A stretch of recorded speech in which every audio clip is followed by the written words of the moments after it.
I'll share something with you about how Allah gives us universal lessons in the course of just telling a story. I happen to believe, and I think that is a universal belief for Muslims, that everything in the Quran is of timeless value. And when Allah is telling us even the account of something that happened long ago, every detail He mentions is actually very selective. In other words, there's lots of things that happen in a story, especially in a historical account, and you can't have enough. There's no such thing as too many details. But Allah is very selective in telling a story, and He only tells us bits that are the most relevant for our guidance, right? So Allah will skip lots and lots of details about the life of Ibrahim and tell us the parts that are the most essential for our permanent guidance. Similarly, the story of Musa alayhi salam, so much repeated in the Quran, and yet He only highlights a few things that are of key value. So one thing that really struck out to me, and I've been thinking about it for some time, is when Musa alayhi salam, when Moses had fled and he was in Madian, and he helped these two girls, get water for their animals. And then they left, and their father asked, "How did you get water so early?" And he sent one of them back. And Allah actually, of all these details, like you would imagine Allah would highlight details about like Judgment Day or the battle between the Pharaoh and Moses, or like when he was able to come back and challenge, or how he escaped, like big details.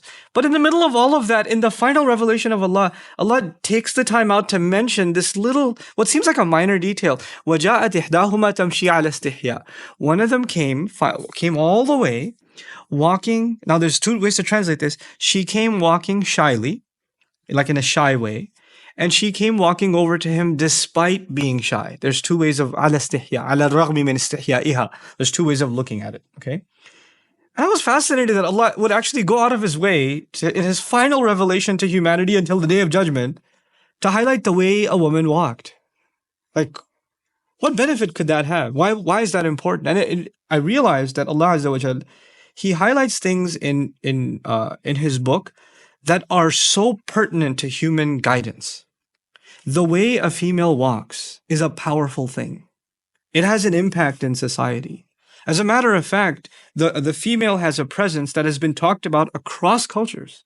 Across cultures, just her presence has a power, has an awe. It inspires something. At the very least, it catches the attention of the male, but there's more to it than that. There's actually a psychological, even a spiritual effect when there's the presence of a woman and when she's walking by. This is something societies were so aware of that in many cultures, the elite women of a society were actually kept hidden away. They were kept, like in Korean society, old Korean society, for example, they wouldn't go out until the nighttime, the elite women. It has nothing to do with Islam. It's just they were aware of the power of the presence of women.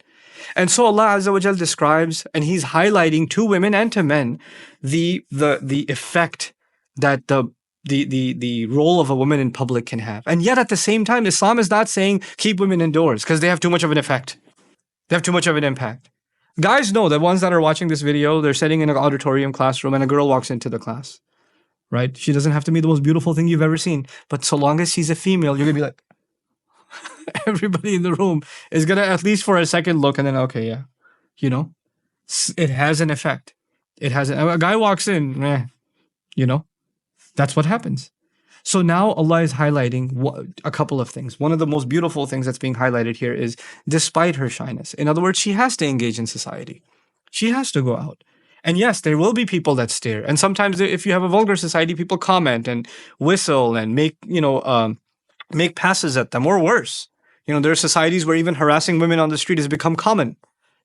Sometimes verbally and sometimes even physically, it's become common. But yet she has to engage in that society. So she has to find a way of engaging in it that she can protect herself and yet at the same time be a participant in society. The second thing that's really beautiful here is she walked shyly. In other words, she walked guarding her modesty. She realized that she has a presence, and she realized that this is something that has an impact on others.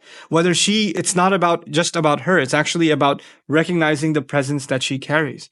And so she walked in a way that is shy. She walked in a way that is not showing off, or is not provocative as to get the attention. And she's walking over to a young man, as a matter of fact, in this case, ala istihya. A female must recognize the power that she has. And so even the way in which a woman walks is highlighted in such a subtle, beautiful way, And it's not like this girl was shy. It's not. She walked over by herself to the strange man and said, Inna abi yad'uka liyajziyaka ajra ma saqayta lana. My dad's calling you, okay? He wants to pay you for the services you provided. And if she was all that shy and scared, she would have called her sister, and at least two of them would have come. But she came by herself. And her dad was confident enough in her to send her by herself. So there's this amazing balance between confidence and engagement, even when you're on your own, and at the same time holding on to your modesty. All of it captured in just the way that she walked. It's incredible. Barakallahu li wa lakum. Assalamu alaikum wa rahmatullahi wa barakatuh.